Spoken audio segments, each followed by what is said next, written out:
4B moment, ये कुछ time पहले काफ़ी ट्रेंड में था, अभी इसका ट्रेंड हट चुका है, लेकिन देखा जाए तो इसका ट्रेंड अभी हटा नहीं है, क्योंकि ये पीपल्स मोमेंट था। ये मोमेंट स्टार्ट हुआ था साउथ कोरिया से, वुमेंस का मोमेंट था। देखा जाए तो ये फेमिनिज्म इसको बढ़ावा देता है, जिस राइट।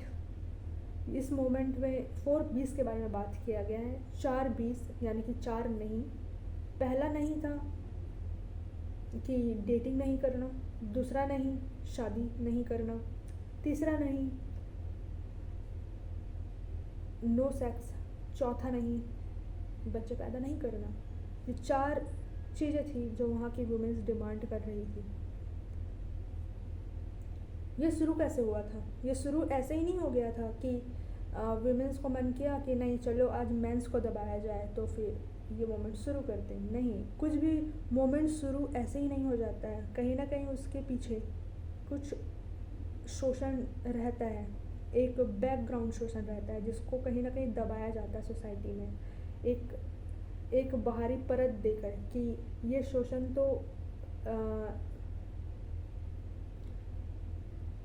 लाजमी है, कहीं किसी नियम में दबाकर परोसा जाता है। ये एक ऐसा शोषण था जो एक मोमेंट का रूप ले लेती है तब जब एक महिला की हत्या कर दिया जाता है एक पुरुष के द्वारा, सिर्फ इसलिए क्योंकि शायद उसने उसे घुलते हुए देख लिया था और उसे टोक दिया था, या फिर शायद इसलिए कि उसने उसे मना कर दिया था, तो वो पुरुष के ईगो में कुछ हथौड़ा पड़ा और उसने जाके उस महिला का मर्डर कर दिया।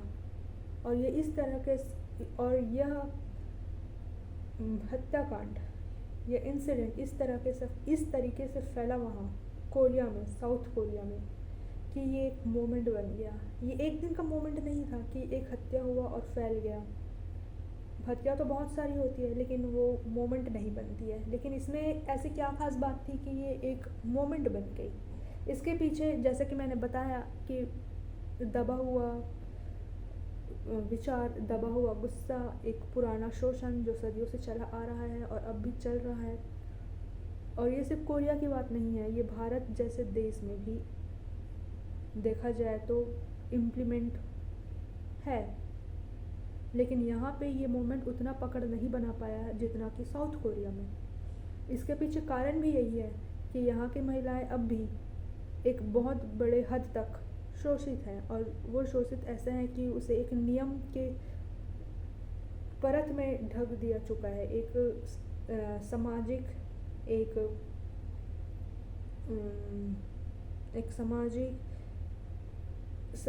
और क्या बोलना चाहिए, कल्चर को हिंदी में क्या कहते हैं, सांस्कृतिक, इन सब के नाम पर उन्हें अंदर से रोका जाता है, ब्रेन वॉश कर दिया गया है। और वो ब्रेन वॉश कब तक रहेगा कह नहीं सकते। एनीवे, सो साउथ कोरिया में वुमेन्स को लेकर काफ़ी उनकी आज़ादी बहुत उनके आज़ादी को कहीं ना किसी तरीके से छीना जा रहा था। उसकी आज़ादी को बहुत सारे नियमों के तले दबाया जा रहा था, जैसे कि शादी करना। एक प्रेशर वहाँ पे भी एक दबाव भी कोरिया में भी ऐसा दबाव बनाया जाता है कि एक महिला को दबाव डाला जाता है कि वो शादी करे, कहीं ना कहीं उसके बाद फिर बच्चा करे, फिर घर को संभाले। और इसी घर को संभालते संभालते महिला अगर जॉब कर रही है तो उसका जो काम है वो छूटने लग जाता है, वो उसमें तरक्की नहीं कर पाती।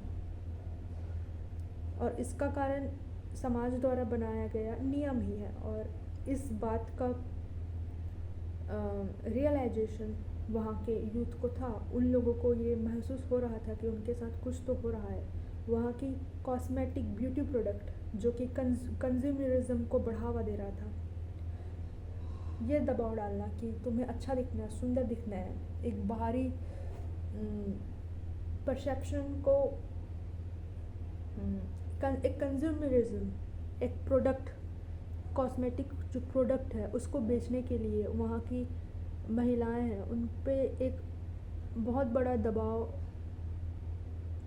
अब भी है और बनाया भी जा रहा था कि तुम्हें ये प्रोडक्ट ख़रीदना है, तुम्हें ये करना है। तो कहीं ना कहीं ये सब के कारण,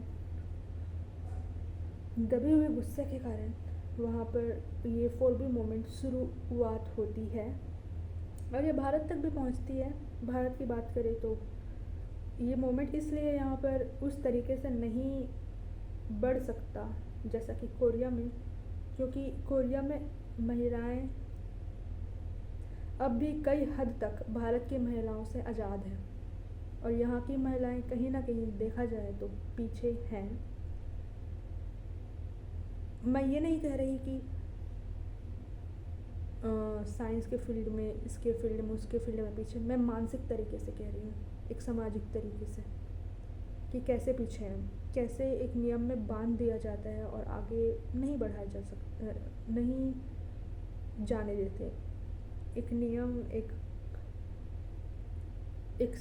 संस्कार के नाम पर, नियम के नाम पर अलग अलग तरीके से एक महिला को दबाया जाता है। ऐसे भी पढ़ी लिखी महिलाएं हैं जो ऐसी रूढ़िवादी सोच पे भरोसा करते हैं जो कब का, जिसको ख़त्म हो जाना चाहिए। लेकिन ये मूवमेंट, 4B मूवमेंट यहाँ पर उन महिलाओं को सशक्त करती है जो जो अपना जो रूढ़िवादी सोच को खारिज करती हैं, जो आज़ाद रहना चाहती है, जो कुछ करना चाहती है, जो दुनिया घूमना चाहती है,